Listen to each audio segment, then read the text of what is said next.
gonna bring you back.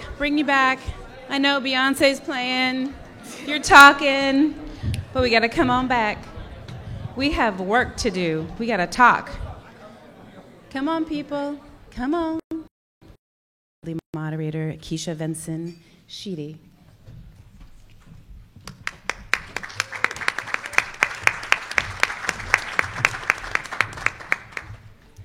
Thank you, Jada. Good morning, everyone. Good morning. Wow. Thank you for being here today, and I am very honored and privileged to be here today to help moderate this panel of awesome women. My name is Keisha Sheedy, again. I'm going to take just a moment to briefly introduce them. I'm not going to read their bios, but I'll give you a brief one sentence about what they're hoping to talk about and engage you with conversation today. So Cabria Baumgartner is here to engage in a conversation about her forthcoming book, In Pursuit of Knowledge, which looks at advertising for African American education in the 19th century. Ms. Dorothy Clark is going to look at recurring themes and have a look at really cool stuff about hair texture and skin tone and related mixed messaging. And Ms. Aria Holliday is going to take a fascinating look at the history of Black dolls and Black children as they pertain to racial uplift. So ladies and gentlemen, please welcome the panel.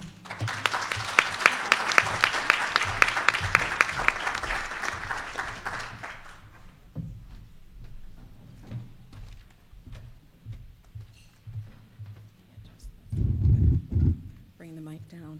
Good morning. Good morning. I'm excited to be here on this panel with such fierce Black women. I wanted to thank the conference organizers and Jerry Ann for organizing this conference. This is my third year participating, and it's just a fun and great atmosphere. And I guess one of the first times, or the first time it's here at this university, so this is great. Let's see if my technology, okay, perfect. All right, so I'm a scholar of 19th century African American life and culture.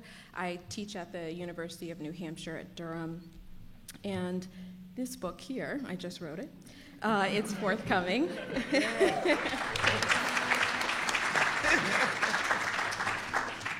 Thank you. This is sort of 10 years of research and writing and revising and editing. It's entitled In Pursuit of Knowledge, Black Women and Educational Activism in Antebellum America. And it tells the story of African American girls and women who fought for educational opportunity in the antebellum Northeast. So I'm looking at a diverse group of women, people like Sarah Parker Remond of Salem, Susan Paul of Boston, Sarah Max Douglas of Philadelphia, and there are also some other women who are lesser known. And I'm really tracking sort of how they pursued teaching and schooling opportunities in the North. So in this book, I offer two critical takeaway points. One is that young women and their allies spearheaded equal school rights campaigns. So it's really important to see that when we're talking about democratizing public education in the antebellum North, that this is an effort that's led by Black girls and women. The second point is that race and gender shaped the long history of school desegregation. So in the book, I make a connection between sort of Black girls in the 19th century leading school desegregation fights and then in the 20th century. Right? So when we think about people like Ruby Bridges and Linda Brown, we actually have to look back to the 19th century and see that there are also other Black girls, right, who are leading some of those fights. So today I wanted to focus on part of the book, and this is a chapter that looks at the first racially integrated female seminary in the antebellum North. And it's probably an institution that most of us have never heard of. Right? It's called the Young Ladies Domestic Seminary.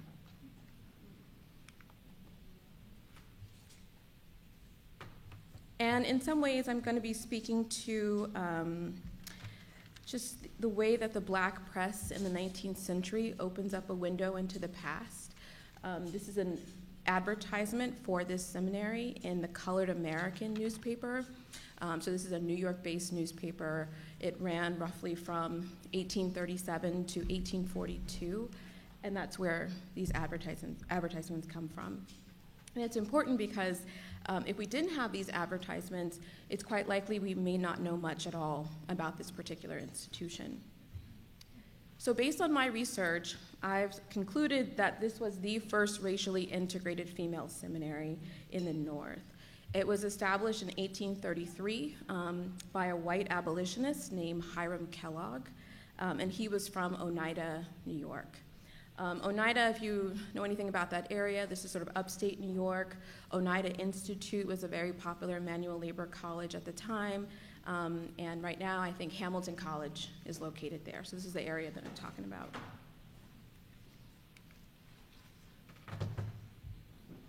So during the 8-year run of this female seminary, so from 1833 to about 1841, this seminary educated over 500 women, including 7 black women. So here are their names. Mary Miles, I can say a little bit about each one. Mary Miles we might know of as Mary Miles Bibb. So she's the wife of Henry Bibb, who is the self-emancipated slave. We have Margaret Morrison. She actually ends up dying at the seminary. She catches some kind of disease, and she dies in 1840. Rosetta Morrison is her sister. And Rosetta Morrison, actually, she has an interesting history, a connection. I'll talk a little bit more about her later. But she was born in Connecticut, and she was indentured, right, in New Hampshire. So we think about a story like Harriet Wilson. It's important to know that there are also other stories of black women who were indentured in this state. So that's Rosetta Morrison. She was indentured in Exeter, New Hampshire, for about 10 years. Then there's Joanna Turpin. She is an activist. She leads the school desegregation fight in Boston in the late 1840s and 1850s. Lucretia Turpin is her sister. I don't know if any of you are familiar with Thomas Bowers. He's considered the American Mario. He's an opera singer from the 19th century Philadelphia. So she's married to him. And then there's Serena DeGrasse. We might know her as she's an activist in her own right, but we might know her as the wife of George Downing, right? And George Downing was the famed restaurateur from Rhode Island. And then Ursula James, we don't know as much about her. She ended up sort of living her life in New York City. And so these were the 7 women who attended this seminary. So this institution was part of the larger female seminary movement of the 19th century, and that movement saw upwards of 350 female seminaries established in the antebellum era. So we're thinking about institutions like Mount Holyoke, right? It was a seminary in the 19th century, it's a college now. So this is really higher education.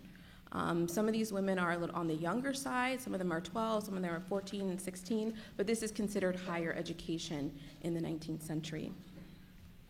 Now, the mission of this seminary was to cultivate women's minds, right? That's what Hiram Kellogg said he wanted to do.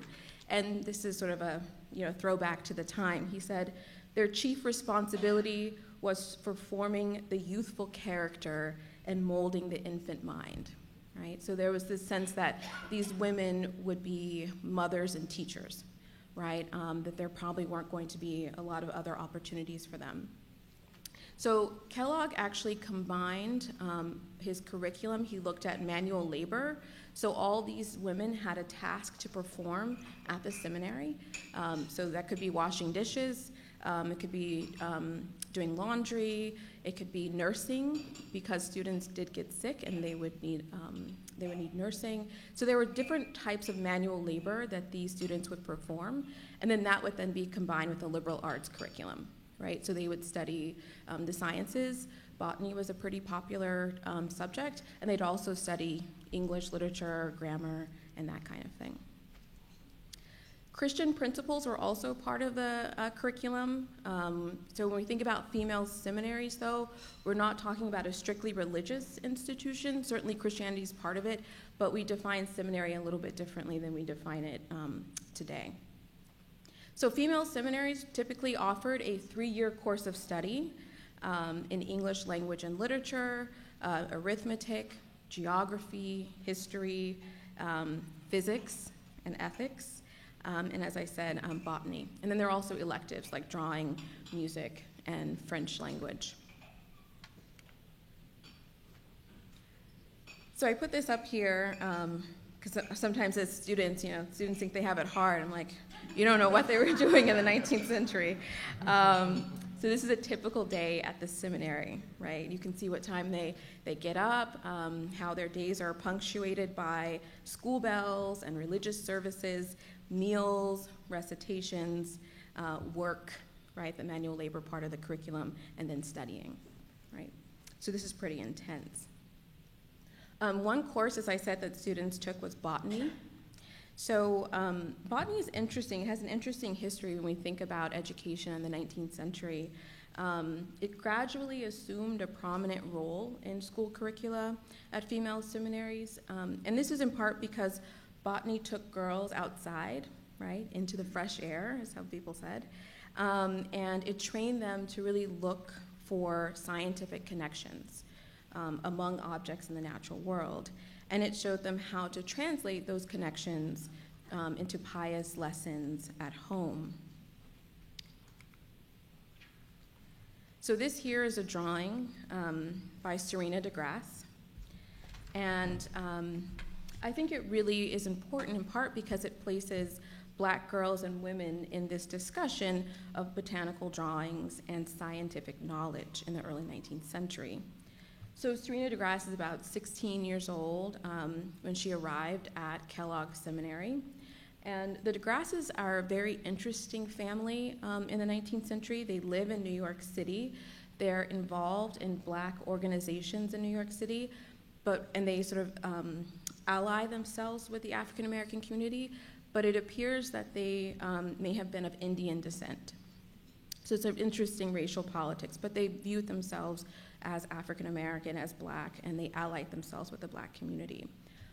Pretty much all of Serena's siblings were well educated.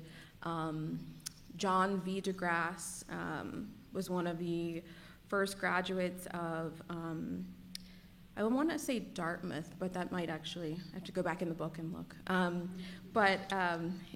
So they are pioneers, is the point, right? They're pioneers as part of these educational projects. Her brother, Isaiah DeGrasse, was one of the first graduates of University of Delaware, right? So this is a very educated family, and they champion education. So we're thinking about this drawing. This is an interesting drawing in part because it also speaks to the geography and the place of this seminary. So one of the advertisements said that this seminary, there were a lot of fruit trees, right? And that means students would go outside in the fresh air and study these trees and study plants and flowers. And then they would take what they've learned and compare it to their botany textbooks, right? I also think it's quite possible that Serena may have been drawing this from a scientific plate. So you see the drawing next to it is a scientific plate. This is from a pomological magazine. And you can look at the orientation and see the similarity between Serena's drawing and the scientific plate. So here they're really learning about the intricacies of, in this case, of a plum, right? But you see similar drawings of flowers. Sarah Mapps Douglas drew beautiful flowers in her friendship albums. So you see the way in which botany and science is connected to their education. So this is not just an artsy picture of a plum, right? I argue in the book that this is scientific, right? This is their study of science. And this is Rosetta's letter. Remember, she's the one who was an indentured servant in Exeter, New Hampshire. And what she's talking about in this letter is music, right? Playing the piano.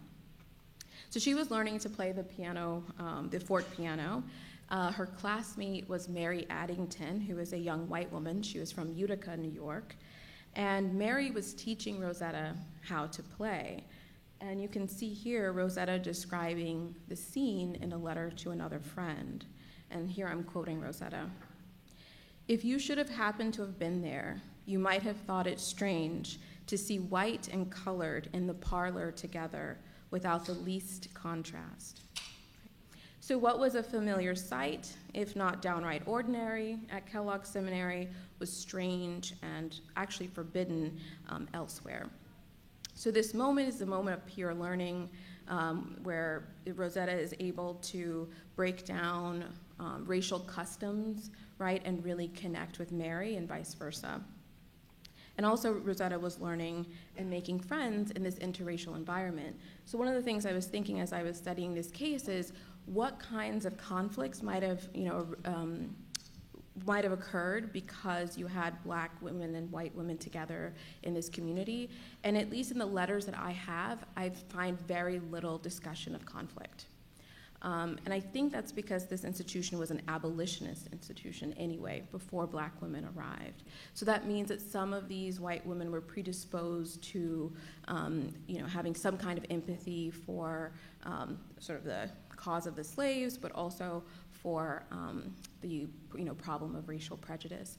Which is not to say that there wasn't conflict. I'm sure there was, but there's just no evidence that we have right now that that existed. So this seemed to have been, this space seemed to have, it was sort of a comfortable space for Rosetta. That's what she's reporting here in this letter. So in the book, I devote a whole chapter to Rosetta. She has a very interesting story, as I said, not just because she was an indentured servant, but because after being indentured in this household in Exeter, she then goes to this seminary, right? I think she studies there for about 3 years. And then she moves to New York City, and she opens a school in Brooklyn for African American children. And as is the case in the 19th century, when you get married and then you have children, you can no longer teach. So she had to give up her teaching position, and she actually ended up marrying a self-emancipated slave. And with the passage of the Fugitive Slave Law in 1850, the family was kind of, they experienced a lot of hardship, a lot of economic hardship, because her husband was afraid of getting caught, and she had, I think, about 7 children. And so life was really, really difficult for her. So I talk more about her backstory in the book. But this seminary education was something that was very important to her and that seemed to be very formative to her. So these are some of the advertisements, again, from the Black press that's so helpful in retracing the experiences of these African American students and later activists. So the institution, once African American women arrived at this institution, they were able to study there for about 3 years, and then Hiram Kellogg decided to close the seminary because he wanted to take up a position as president of Knox College in Illinois. And so there was a lot of wrangling about what would happen to the school.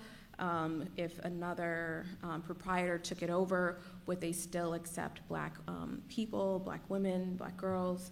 And ultimately that did happen.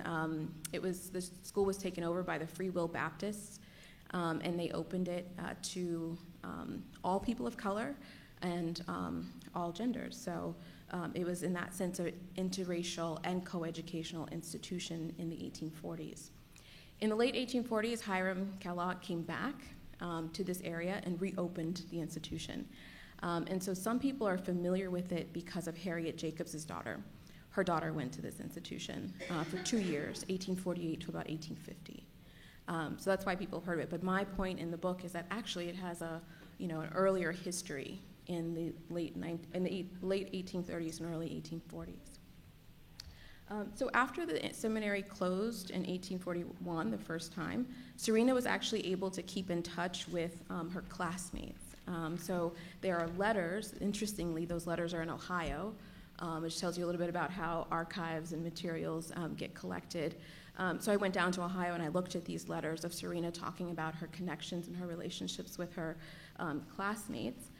She exchanged letters with Mary E. Miles, who's actually a very interesting activist. She moves to Philadelphia for a little while, but then she returns to Massachusetts to attend the state normal school at Lexington, and she's one of the first African-American women to graduate from that institution, and really to graduate from any state normal school in 1843. She taught in Albany, and then at Cincinnati High School in Ohio. And then, as I said, she later gets married and moves to Canada. Remember, Henry Bibb is also a self-emancipated slave. So after the fugitive slave law, Canada is sort of the safe haven. This is an advertisement here, the bottom, boarding and day school, right? That's Mary Bibb's advertisement for her school in Canada. So again, the black press is making it possible to reconstruct black education. Otherwise, I wouldn't know, where this school was or what subjects were taught. And you can see she's also teaching scientific subjects. Serena, Joanna, Lucretia, Ursula, Mary, right? These are the black women that attended the Young Ladies Domestic Seminary. They became lifelong friends. As I said, Rosetta and Ursula opened up a school in Brooklyn for African American children. Serena DeGrasse becomes an abolitionist, right? She's a leading part of the group of women in New York leading the cause against slavery. She marries George Downing in 1842. And she remained active in the anti-slavery movement and also the school desegregation movement in Rhode Island, right? So you had Massachusetts in 1855, Rhode Island soon follows. Joanna Turpin married Edwin Howard, an African-American barber and caterer from Boston. And it's actually Joanna who leads the school desegregation fight in Boston in 1855.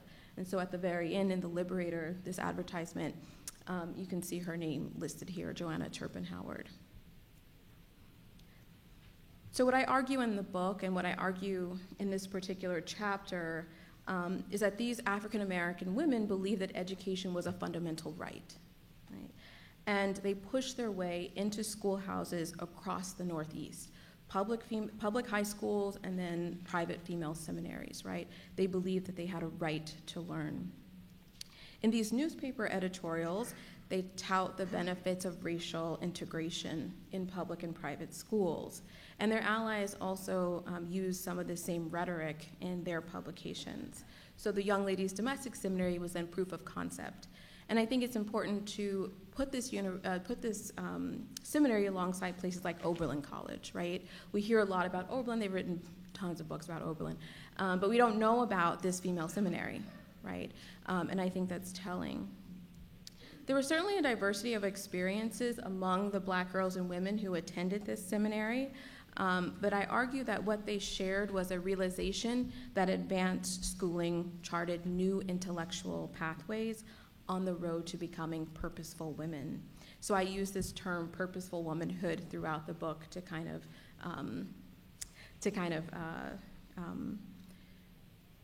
tie their experiences together and to talk about their activism, to talk about their resilience, and so on. So the last thing I'll say is that they began to really imagine different roles for themselves as makers of their own home and as activists and teachers, building strong communities and then shaping the next generation. And we have these stories in part because of the black press. And so it's helping us tell those stories. Thank you.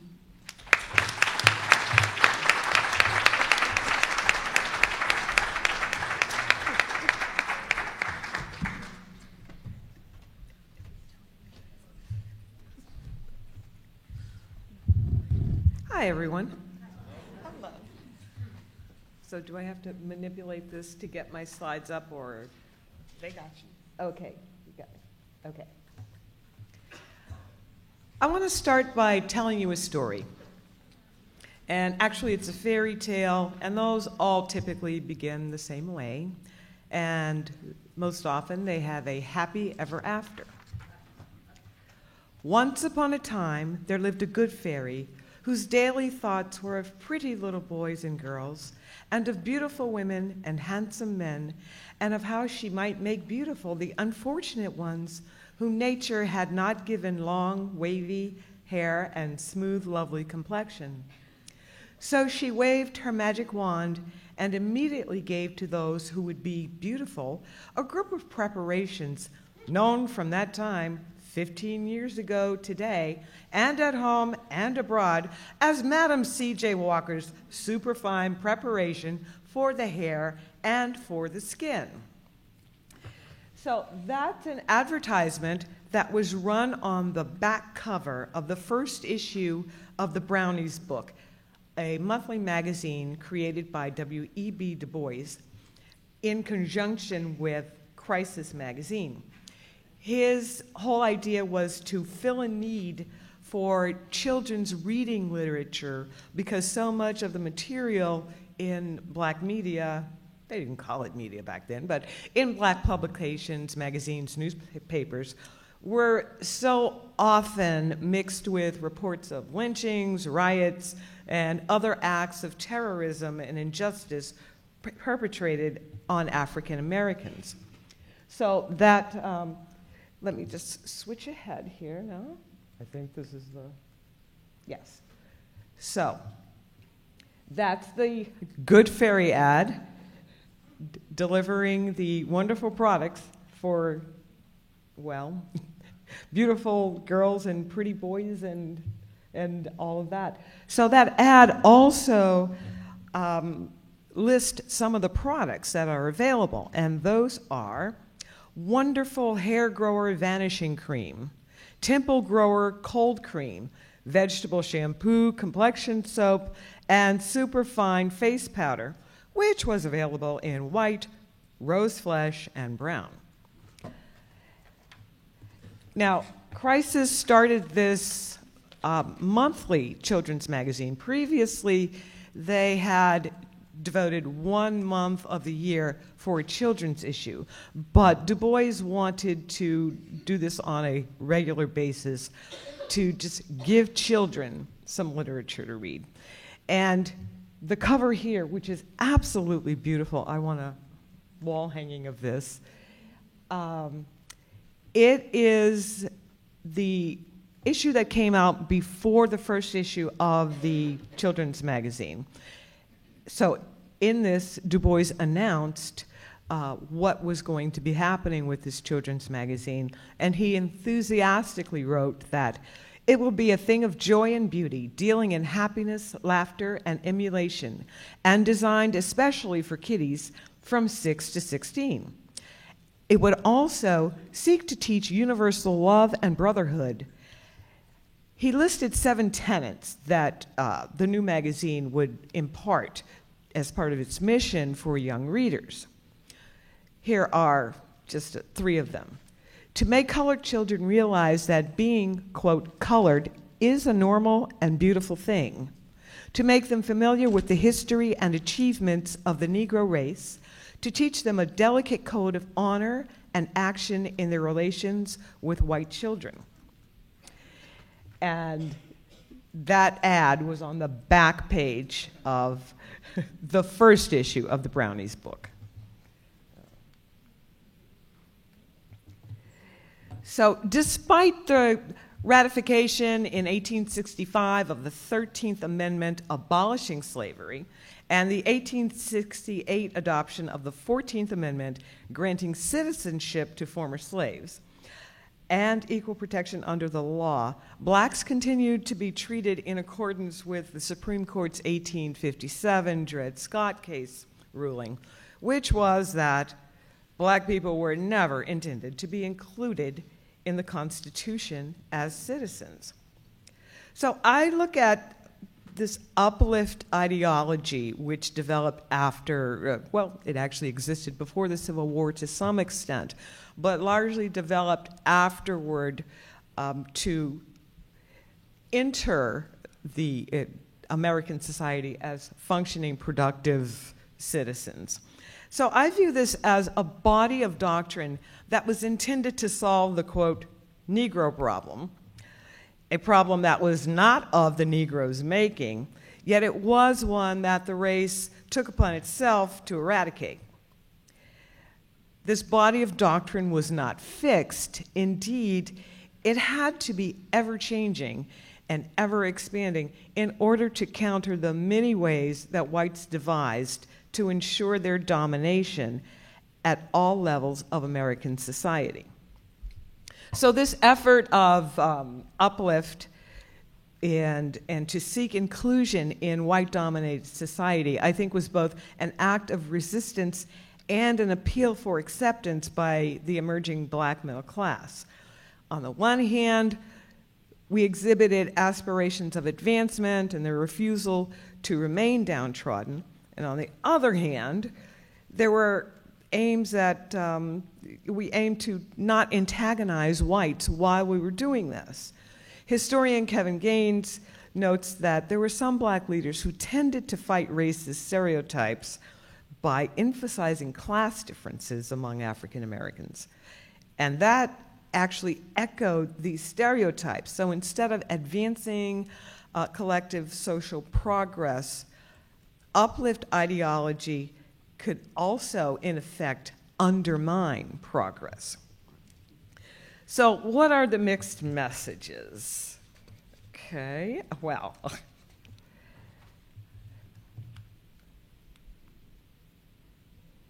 here are some of the words that you would find in a lot of black media which went along with the whole notion of uplifting the race, becoming equal sometimes to whites, except for the whole accommodationist word, which was pretty much stay quiet and do your thing and no one will bother you.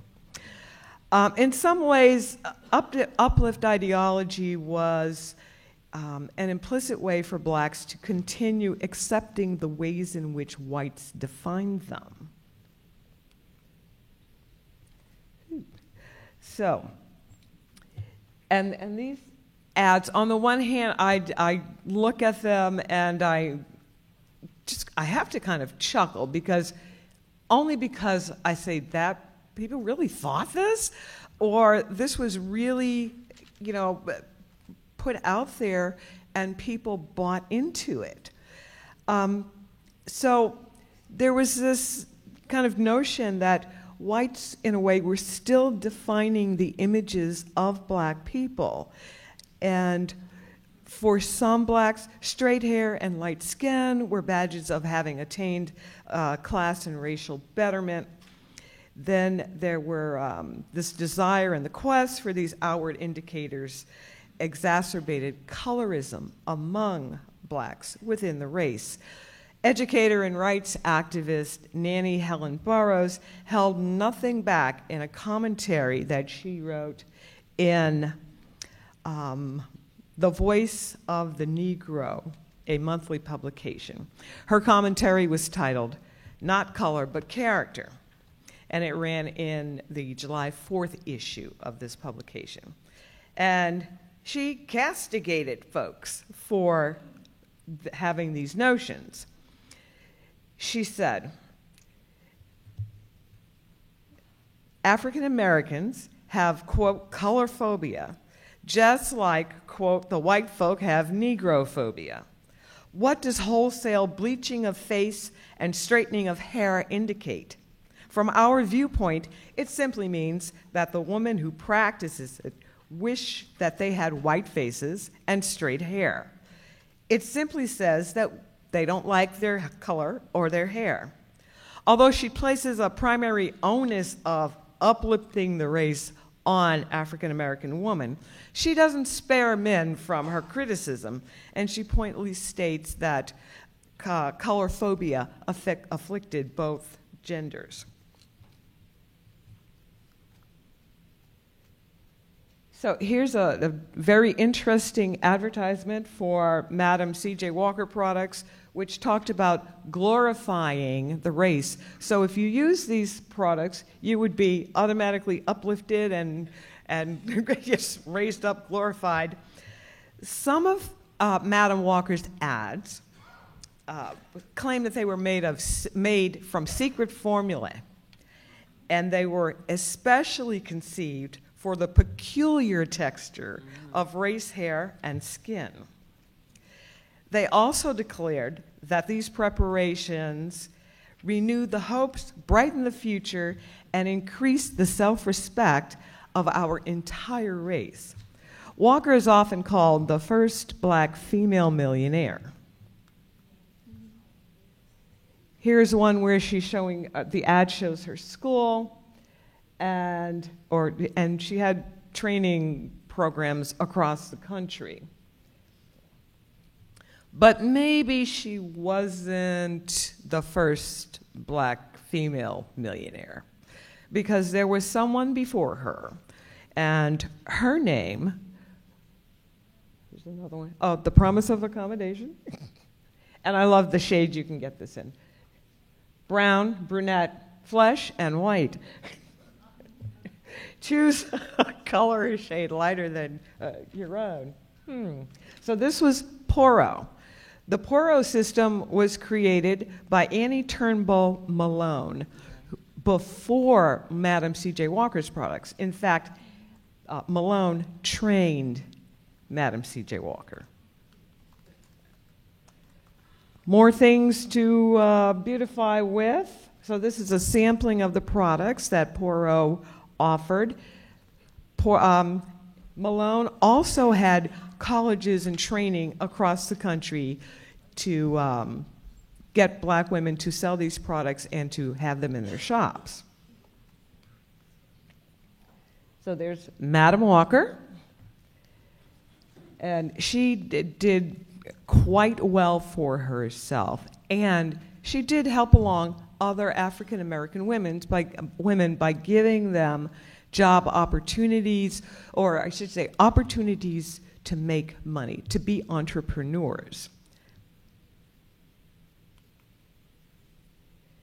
Now, Annie Turnbull Malone, she was probably wealthier. I've got to do a little more research to find out, who did what when, but this is a list of her basically some of her accomplishments. Both these women were known as philanthropists, so they gave a lot of money to the black community. So it wasn't like they grabbed the money and ran. But, they did push these products or market these products, which told you basically that you needed to change who you were in order to succeed or just be a person, to live your daily life. So I don't want to discount their business acumen, because it was very good, and it was very good for a lot of people, but there's still that image that is promoted, that we're not good enough.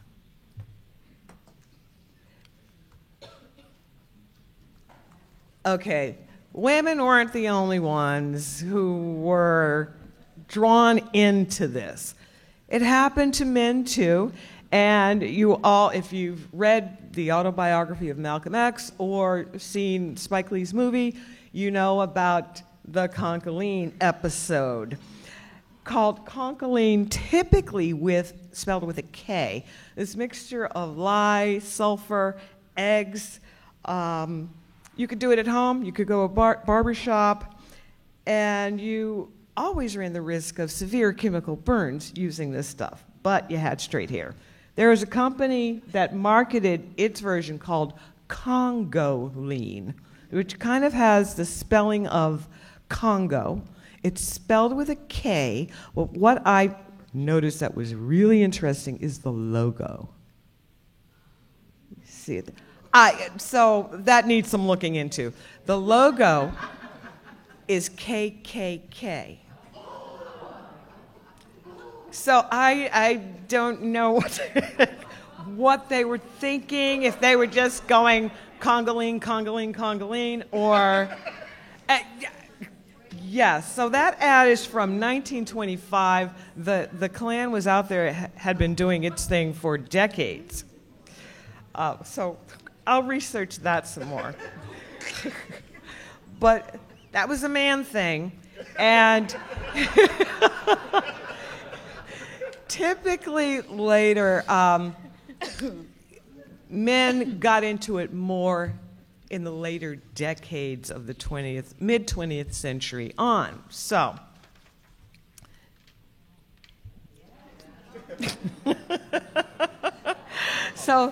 then you have this. You got Nat King Cole, The Temptations, James Brown, a very young Malcolm X there, Jackie Wilson, Chuck Berry, Little Richard, and Sammy Davis Jr., just to name a few of the men who went for this style.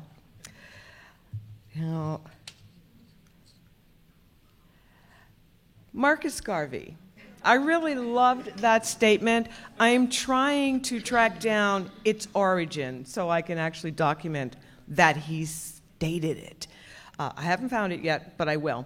And in the meantime, though, I found a statement by Nannie Helen Burroughs, which essentially said the same thing. What every woman who bleaches and straightens out needs is not her appearance changed, but her mind. And Garvey's, do not remove the kinks from your hair, remove them from your brain. So where are we today? We still have uplift ideology. Granted, it's changed to keep a pace with these times, but still, we got some work to do. We should keep our kinks. Yes. Thank you.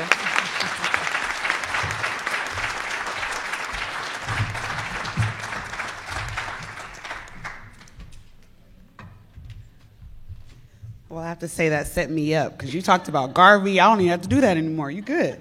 Hi, I'm Dr. Aria Holiday. I'm going to be talking about black dolls in particular, but the political life that black dolls have through black newspapers.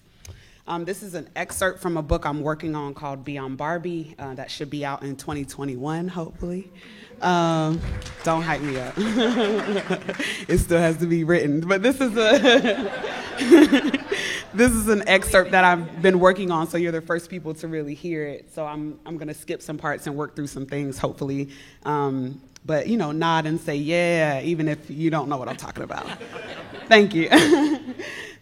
So first, I wanted to talk about a little bit about the Dr. Mamie and Kenneth Clark doll studies. No, can I see a raise of hands? How many people know Mamie Kenneth Clark doll studies? Okay, that's good. All right, so I wanted to start with this because first of all, I wanted to correct some information that's been out there about the Clark doll studies. So a lot of people say that they call it the Kenneth and Mamie Clark doll studies. However, Dr. Mamie Clark was the first person to initiate the doll studies in Clarendon, South Carolina in the 30s. And her husband, Dr. Kenneth Clark, after her passing, of course, became very popular with recreating and talking about the doll studies after, of course, Brown v. Board of Education and all of that. So my book talks about black women like Mamie Clark who are particularly working at the ends of racial uplift, to put it that way, but through dolls. And so Mamie Clark, this is a picture from the Brown v. Board Museum in Topeka, Kansas. If you haven't been, you should go.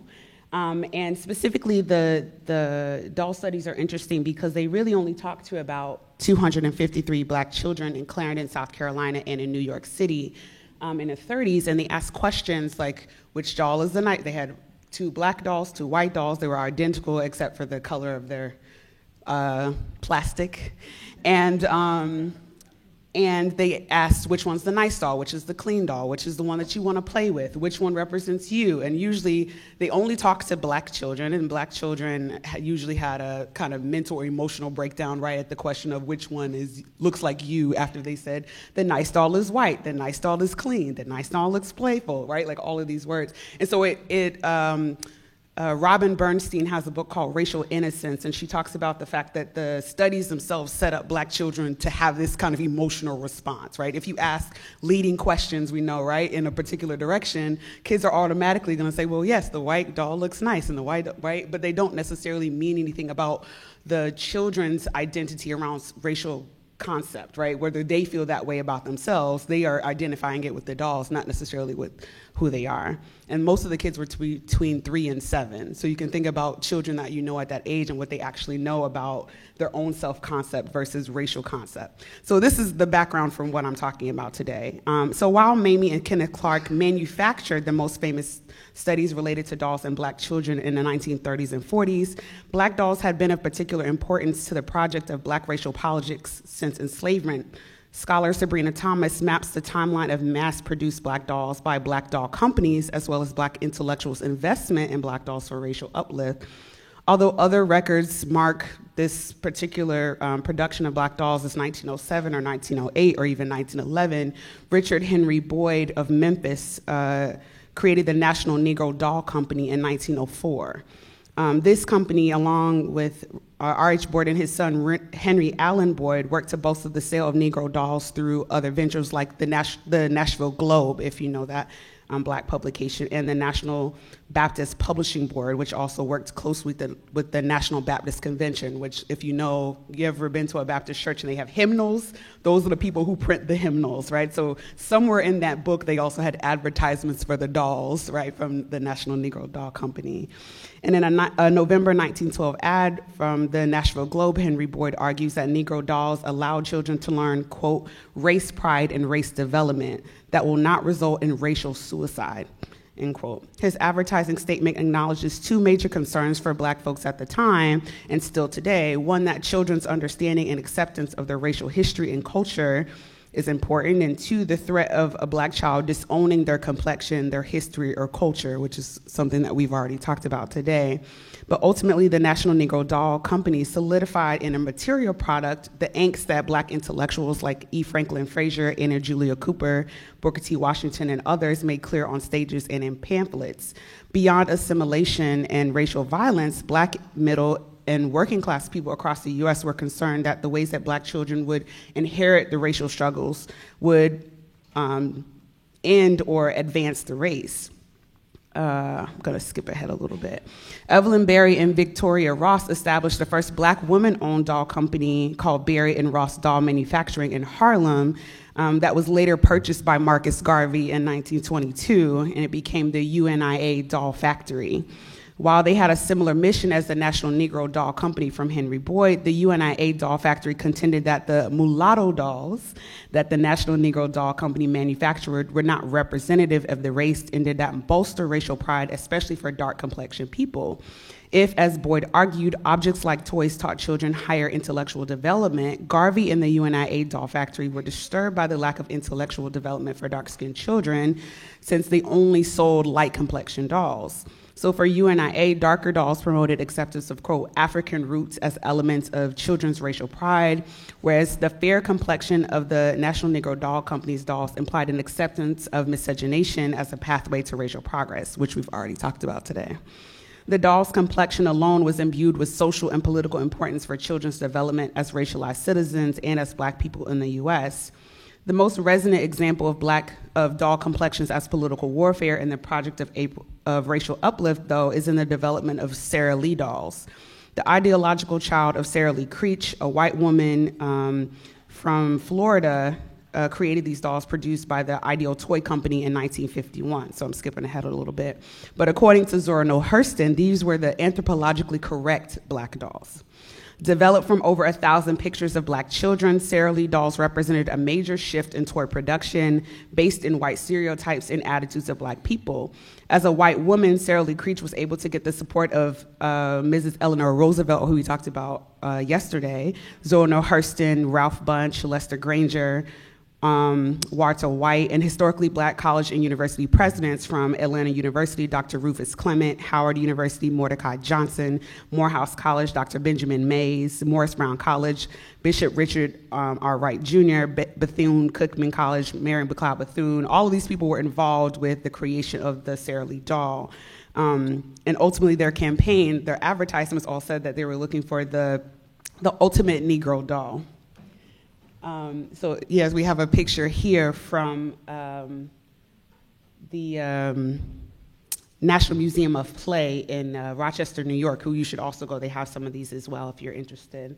In the timeline that I've been talking about in terms of development of dolls. But Eleanor Roosevelt hosted these black scholars and intellectuals during a reception to determine the complexion that the Sara Lee doll should have to be the most marketable to black people. What they called the colored jury decided on a soft brown complexion doll, markedly different than the high brown dolls, or light skin, of the National Negro Doll Company, and the dusky dolls, yes, that's the word they use, of the UNIA doll factory some 4 decades prior. There are also some other dolls that you'll see on the list, Patty Jo and the Amasandra dolls that were produced by white-owned doll companies in the 50s. Despite the political verification that Sara Lee dolls received at their inception, their dolls were only produced for 2 years. The same fate existed for the Patty Jo dolls that Jackie Orms, if you know the cartoonist, she helped to develop with the Sara Lee Doll Company in 1948. A lot of these dolls, from Sara Lee to Patty Jo, Amasandra, were all saturated with this conversation about the color line. What should these dolls look like? What dolls will black people buy? Which would communicate the right ideals to black children about racial uplift? And the idea that Negro children required Negro dolls for positive racialization abounded and also merged intellectual conversations into consumerist ideals. Alongside other massive cultural events that featured black people in the US, such as television shows like Amos and Andy, which the Amasandra doll is from, Jackie Robinson playing for the Dodgers in 1947, the murder of black people and the destruction of black businesses all across the United States, including, we talked about the race riots in Tulsa, thank you, Tulsa earlier today. Black people use dolls to engage ideas of uplift on multiple fronts. The scholar Ann Ducille notes that racial uplift was a foundational part of the African-American dream in the 1950s and 60s, and still today, I would argue. And remarking on her own parents' adherence to respectability politics, albeit without religiosity or elitism, Ann Ducille says that racial uplift was nothing other than a black version of the desire, the determination for most parents to hope for their offspring to do better than they did. In this case, doing better wasn't simply for the sake of the individual or the family, but rather for the race. But Ducille's construction of racial uplift at the expansion of parental desire for offspring to do better is a synonym of enslavement and politics of representation created by black people. And the representations that we saw of servants and buffoons and monsters that represented black identity and pop culture in the 1950s and 60s, we know that it created a social psychological minefield that black people had to work through, which they used these dolls to do. Like those enslaved before them, black people in the mid-20th century toiled every day to represent themselves. In stark contrast to the representations of black people on television, the struggle over which representation of blackness is more accurate or more authentic took hold, specifically during the long civil rights movement, and then exploded with the convergence of political attitudes within the black power and black arts movements. But my argument ultimately is that throughout the 20th century, dolls play a major linchpin in the conversations about race and racial identity, particularly about who is supposed to represent us and how do we impart that information to our children. I'll stop there, but there's more to talk about. Hopefully you have questions. Thank you.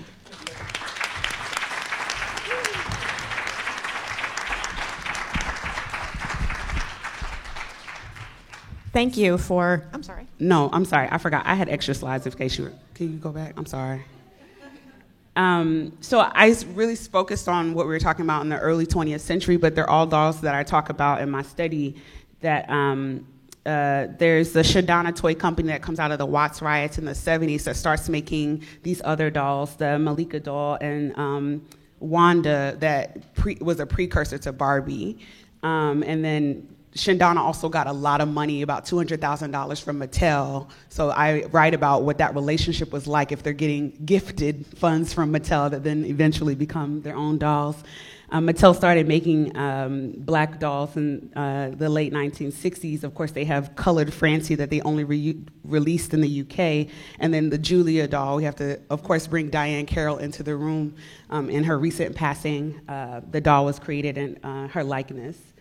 And then, of course, 1980, they have the official Black Barbie. It's the first one that was ever released with Black and Barbie in the same name.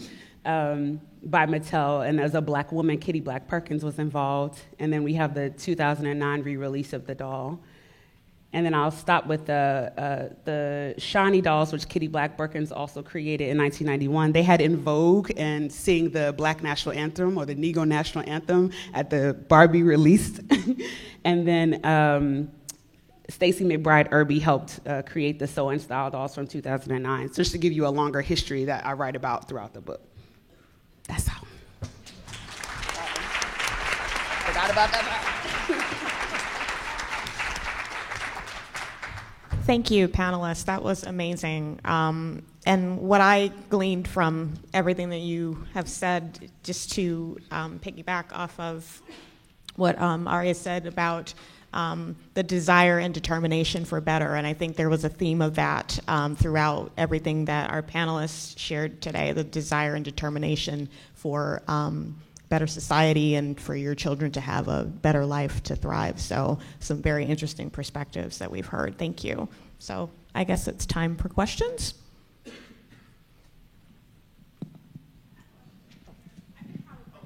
No, you need a mic. Dr. Holliday, I just have a question. In terms of your studies, what dolls do you feel reflect the facial features of Black people the best? Because a lot of times they would just change the mold to a brown mold, but the features would still be very European. Right. So thank you for the question. That argument is one that started with Richard Boyd that I talk about, right? So from 1905, people are trying to figure out what's the best way to represent Black people in a doll form. And I don't know that there is. Part of my argument in the book is that there is not going to be an accurate representation, right? Zora Neale Hurston and some of the folks who were running around with the Sara Lee dolls were saying, oh, this is anthropologically correct because they looked at 1,000 pictures of Black children and they literally like made one cheek to match another cheek. And I mean, they did all of this really interesting stuff. They used, sculptors who really understood how to sculpt the face and had done so of Black people for a while, but whether it's that, there's another doll company that came out in the 80s and 90s, Olmec, that was run by a Black woman, Willa Eason, who has a Harvard MBA. She said the same thing. Oh, I'm making ethnically correct dolls. I'm making anthropologically correct dolls, right? Everyone has this argument. And regardless, I think, the business side of it would say, well, Black people don't care how accurate your dolls are. They don't buying them, right? I mean, there's a real disdain, I think, for the fact that like this doll is going to represent us, and so it will never be able to represent all of us in all of our diversity. So I think that so part of what I argue is that the fight to try to figure it out is doing us a disservice, right? Like, I mean, Mattel maybe a month ago released gender non-binary dolls, and I think that and then 2 years ago, they released the ones that were petite and tall and curvy, right? And so they're having this clearly in the present day, having this conversation about what is going to represent people. And I think that the argument is that you're never going to find a thing to represent all of us in the diversity that we have.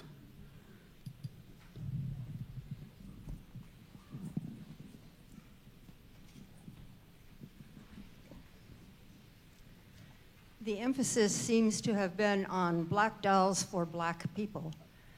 Just as I think it's necessary for all of us to learn Black history, I think it's important for white people too to have Black dolls. My first doll, when I was 4 years old, growing up in an all-white community, a small town in Iowa, was a Black doll. And I think I've benefited ever since.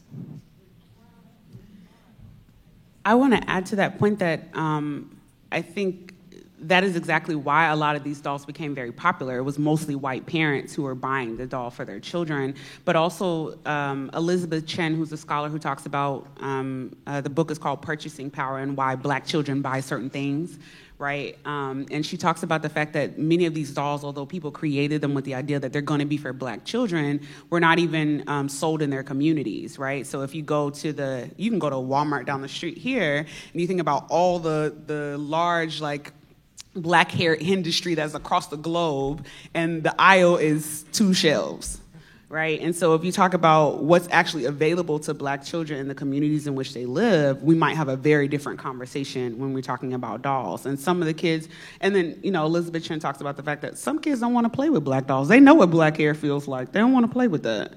Whatever that is, right, that the doll is supposed to be representing. They know what it's like to be in a black community. They know what it's like to play with black kids and what the skin feels like and what the hair feels like. I don't need to practice that.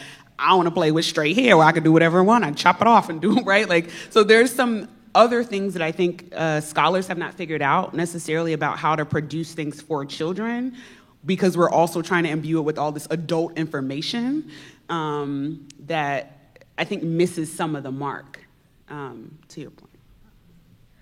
I have a question for Professor Baumgarten. Am I saying your name like? No, Baumgartner. Baumgartner. Baumgartner. I loved your paper. It was really interesting. And actually, this might relate to Dorothy Clark's panel, too.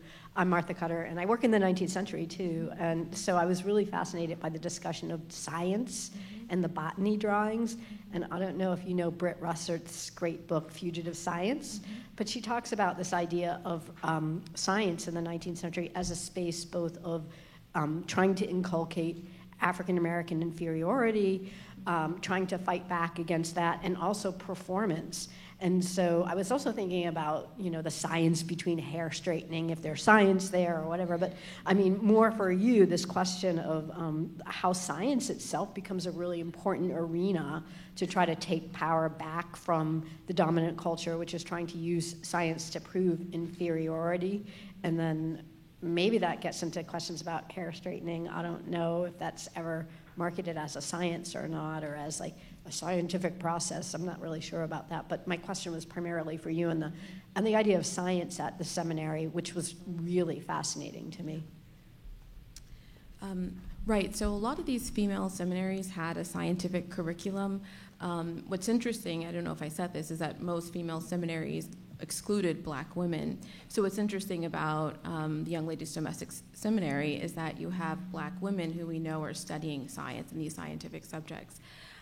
What I was hoping to find in the case of these 7 women is maybe an example of them using that, even in letters, talking about how they use that curriculum and what they learned. I did not find that. Britt Russert does talk about Sarah Mapps Douglas, and I think she's a better example of that. So Sarah Mapps Douglas was an educator in Philadelphia. She worked at the Institute for Colored Youth in Philadelphia, and she taught science courses. And she then, I think in the 1850s, she attended a medical college in Pennsylvania, and she actually gave lectures on physiology and biology.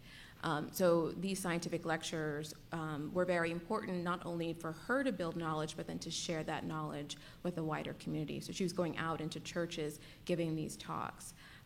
So you see the way that science is used, at least for her in that way. These 7 women, I'm not entirely sure how they use the scientific curriculum, but I think in the case of Joanna Turpin Howard, just the experience of actually attending a racially integrated school sort of, I think, spearheaded her desire to try to desegregate Boston public schools. So that was a link I was able to make in their case, but not for some of the students who studied there. And the science of hair care. The average everyday woman didn't need to know the science. It was all about doing this quickly, and this made your life easier. So I don't think the consumer was interested in the science. Now, in Poro College and Madam C.J. Walker's school, how much science they taught, don't know. And all of these were secret preparations. Supposedly, they both actually used sulfur and a combination of sulfur and petroleum jelly, which had been used for hundreds of years before, and probably still is if you go buy some sulfur 8. So I don't think science was an important component, but it really would be interesting to find that out. And who, for heaven's sake, figured out the whole mixture of petroleum jelly, sulfur, eggs, turpentine, I think, was also for concholine. Who figured that one out, and how many times did they have to test it?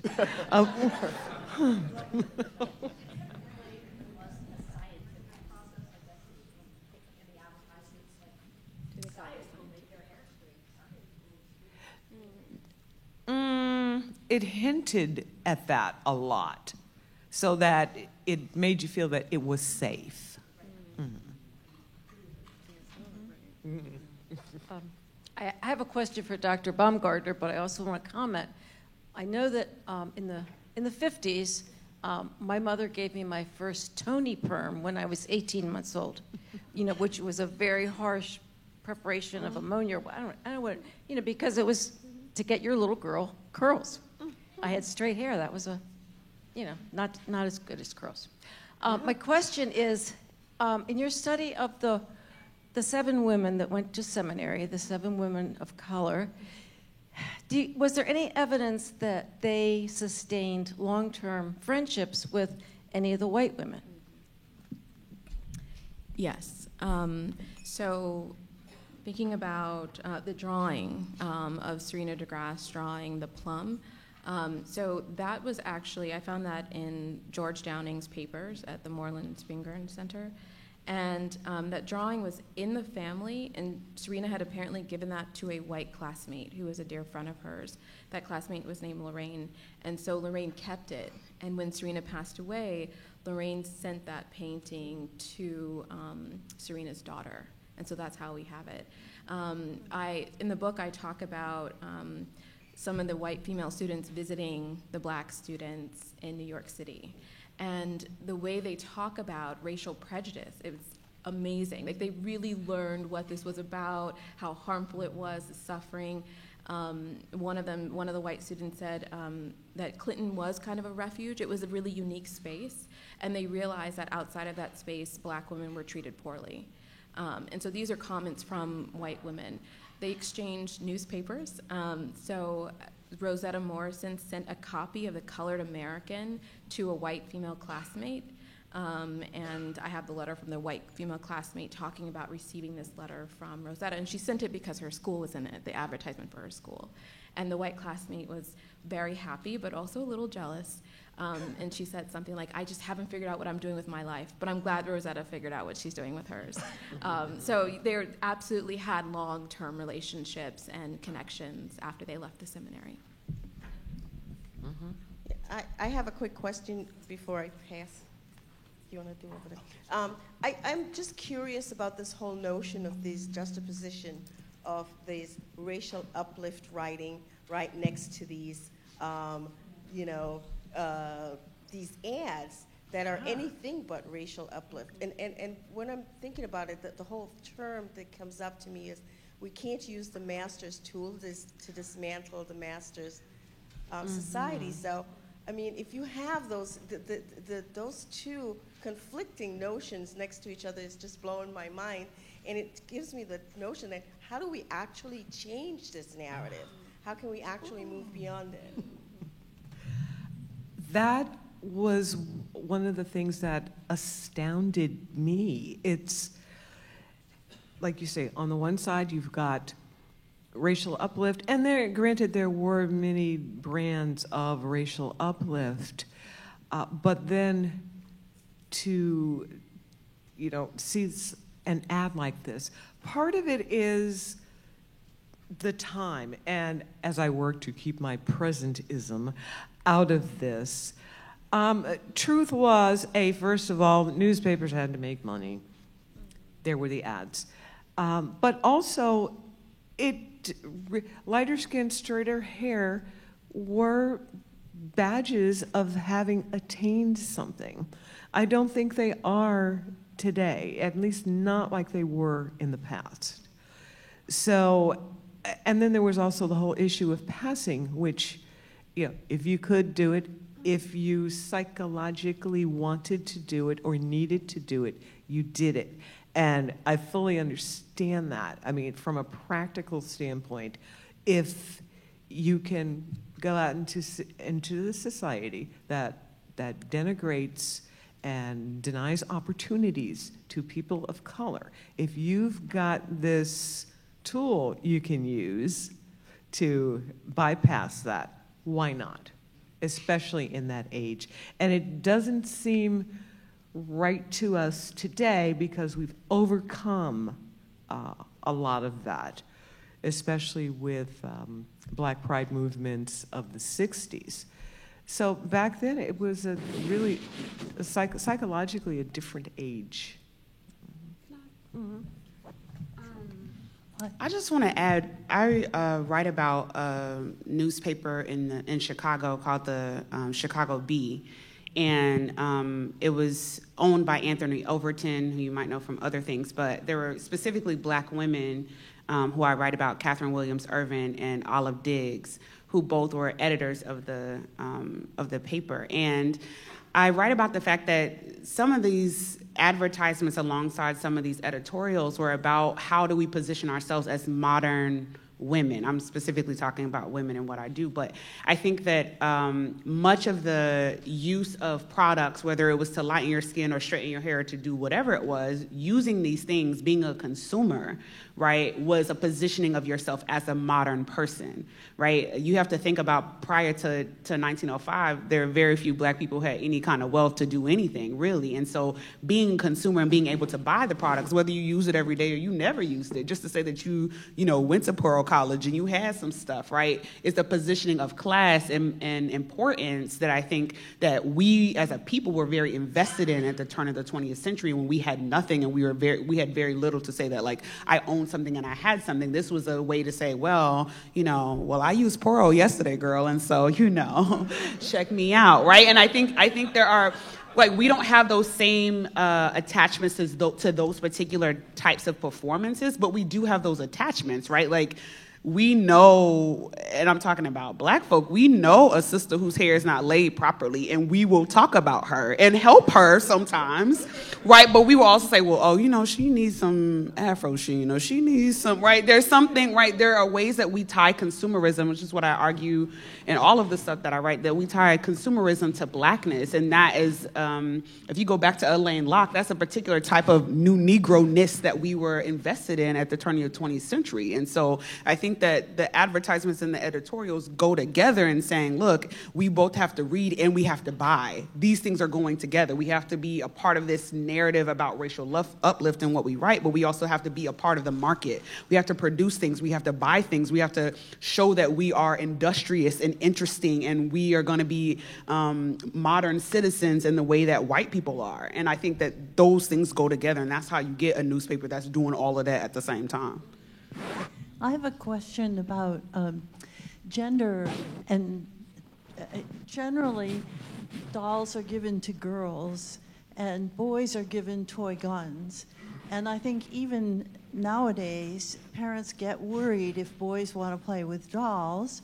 And I wonder if you have any statistics, if there are Black dolls for boys, and if you know anything about the sales of dolls and toy guns and how that all works out. Yeah. That's a good question. So I mentioned her earlier, Wila Eason and Olmec Toys. Specifically, that doll company was created as a response to Wila's son, who was a 3-year-old boy who was playing with a He-Man action figure. I'm going to date all the people who know what I'm talking about. You know what I'm talking about, right? And so he was playing with the action figure, and they were on vacation, and he says, oh, man, I wish I could be a superhero, but I can't because I don't look like He-Man. Right, and so there's He-Man was a white hero, whatever. Right, so there's a clear understanding to Wila that, okay, we need to show him that there are heroes that are Black, right? And so she created this doll company, specifically action figures, and I think the guy's name was Sunman. Yeah, all right. So like Sunman and some of the action figures she created, and then she started making dolls afterward. But she was specifically interested in creating action figures. Like that's the lingua that we use, right? Dolls versus action figures. They all the same. That boys can play with, right? Specifically around that. But I would say that there isn't enough research in the area in terms of like things that have actually been collected in terms of to know the statistical information about how dolls are being sold to boys or girls or whatever, right? To be honest, there's very little on black dolls, period, to even say that there are statistics to use, especially if you're talking about pre-1980. I guess I'm just maybe thinking out loud, a bit of a statement, I got a question. As we listened to, while I applaud Madam C.J. Walker for all that she did, for herself and for the race, I'm conflicted because she used the tool of internalized oppression to a certain extent, because ultimately that's what I think what we're speaking to a little bit here, right? Mm-hmm. And for me, as you say, with the lens of the 2019, it's like, oh, come on, sister, like, you know what I mean? Yes. But I struggle, but at the same time, I want to lift her up as an example of somebody who saw an opportunity and put into work and made it happen and brought others along with her. So it's like, we can sit there with this lens and say, man, I wish she would have, but look at what she did do. Right. And so I'm just going to share my, as a person of color in this room, like I'm conflicted as well. And I think we just have to be honest about that too. And then, I'm sorry, go ahead. You want to say something? Keep going. And then any relation to Neil deGrasse, by the way? I'm just, the sister, and I'm just curious. I don't know. That's a good one, though. I might look at some genealogy and get back to you.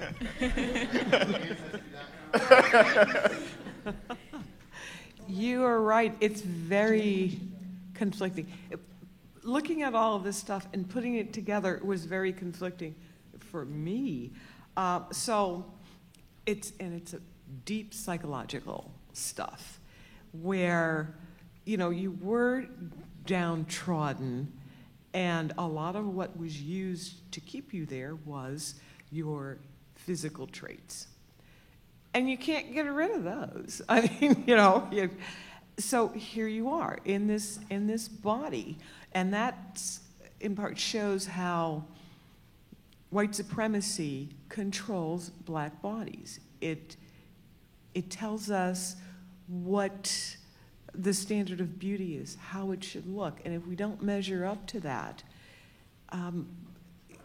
we try. We still, yes, we still are. Although we've got a few more choices now. Straight hair isn't mandatory. There are places where, everybody's got, you can wear natural, that might get you in trouble in some places, but at least there is the defiance, the wherewithal to say, I'm going to do what I want to do. I'm going to look the way I want to look. I'm sorry, I'm all up in your Kool-Aid girl. No, but I think in terms of whatever the presentist ideal is, though, like we still have that conflict presently. I want to be careful to say that, like, in the 1940s and 20s they were doing all this stuff and we have so many issues. Like, you can open Essence magazine and see some interesting things 2019, right? Like, let me be clear that we haven't, whatever tension that you're feeling about what was done is present tension, is present conflict, and I think that.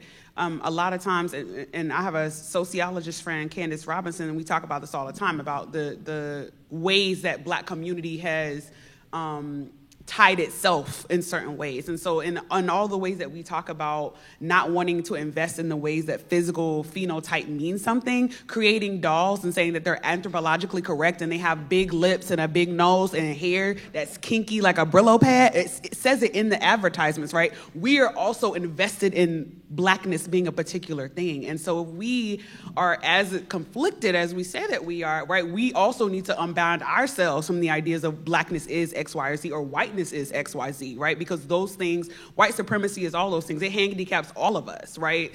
The beauty ideals don't just apply to black women, they apply to white women too, and Asian and Latino women who don't even get talked about, and mixed race women who are all on the wayside, right? Like, it handicaps all of us to believe that certain things should be the way that they are. And I think that you know, I honestly, reading the stuff that I read and even listening to what you're saying, like, and even Cabria's presentation, like, I always think about, like, we have not come that far. The arguments are the same, really.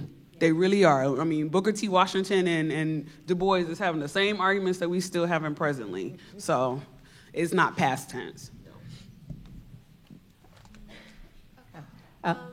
Thank you. I just, first of all, wanted to say this is such a rich conversation. There's so many interesting points that were made. I just actually had one question for Dr. Baumgartner. One piece that I found really, really interesting that you spoke about that I was wondering if you could just clarify a little bit. And I don't know exactly which woman it was, if it was Serena or if it was one of your other students. I was really interested in the short piece that you said about one of them who, after her time at the seminary, married a self-emancipated slave. And then, did you say they moved to Canada? And she had like 7 children. And I was just wondering if you could, first of all, like how much you were able to find out about that part of her adult experience, if that figures in your larger discussion, because I just found it really interesting. So, like you described this sort of sanctuary experience, right? Like in the seminary where there was access to culture and education and almost sort of like a semi-equality. And then this woman goes into adult life and is suddenly very unfree, right? And sort of, I would assume, all the things that we can imagine go along with that relationship and that motherhood experience. It's such a contrast, right, to the life that she would have had in the seminary. I was just wondering if you could clarify that a little bit. If you have information about that part of her life, I'd be really interested. Right, so there are 2 women. Mary Bibb, Mary Miles Bibb, is the one who moves to Canada with Henry Bibb. And so she's from Rhode Island, and she attends the Prudence Crandall Seminary, if you've heard of that one, in Connecticut. And then from there, she actually goes to the Young Ladies Domestic Seminary. And I mentioned the Prudence Crandall Seminary because it was a seminary that was violently attacked and shut down by white residents who were upset that there was a black seminary in their town.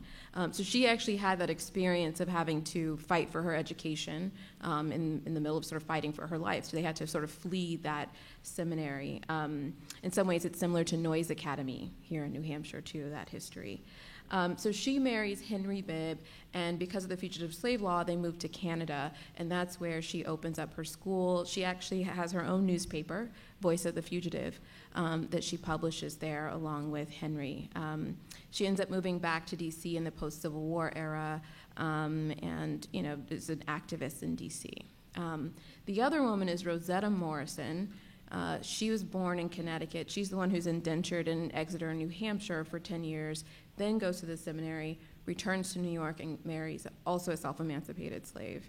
And she's the one who faces a lot of difficulty, a lot of hardship because of his status, actually.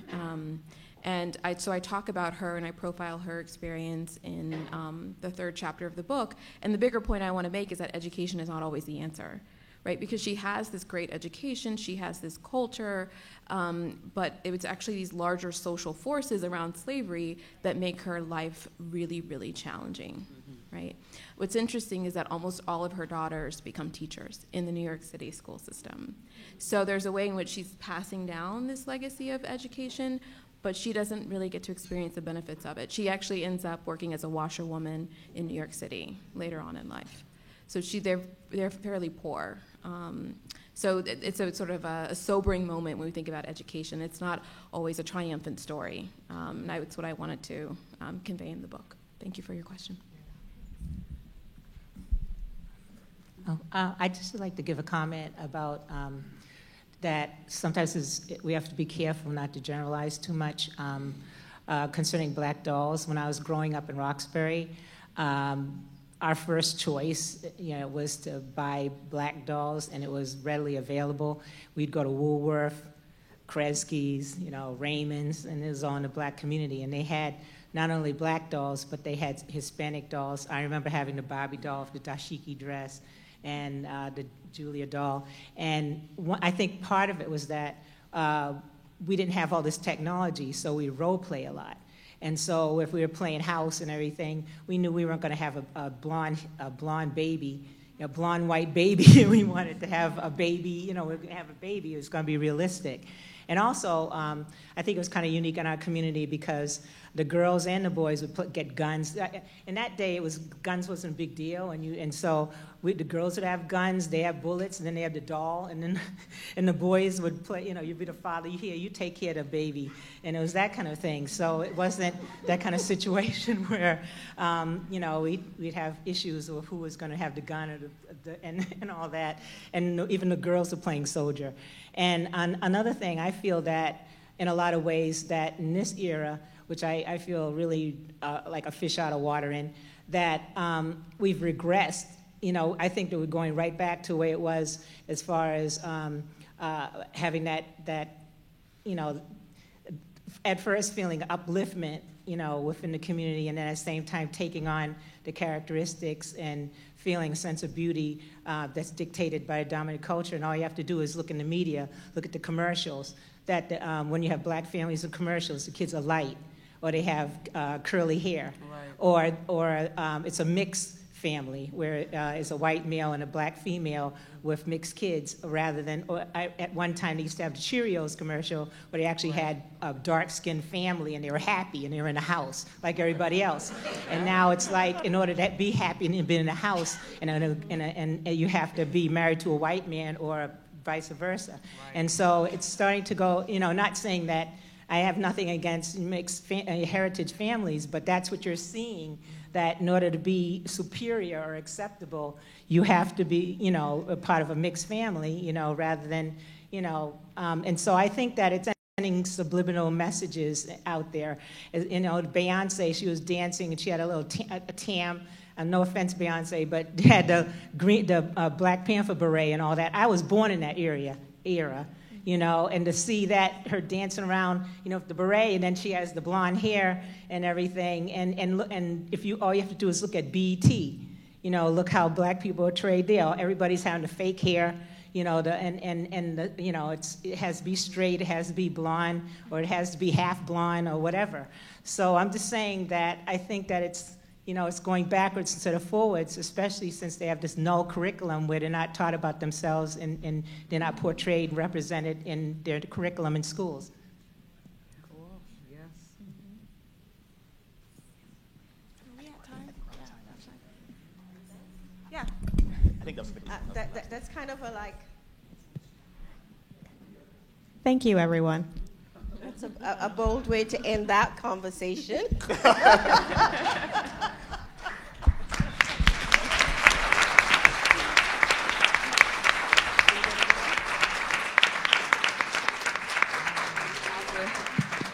Yeah. So we're going to break for lunch now. Then we'll come back. We have a lunchtime presentation that you won't want to miss, spoken word artist, and then we'll continue. So have a happy lunch.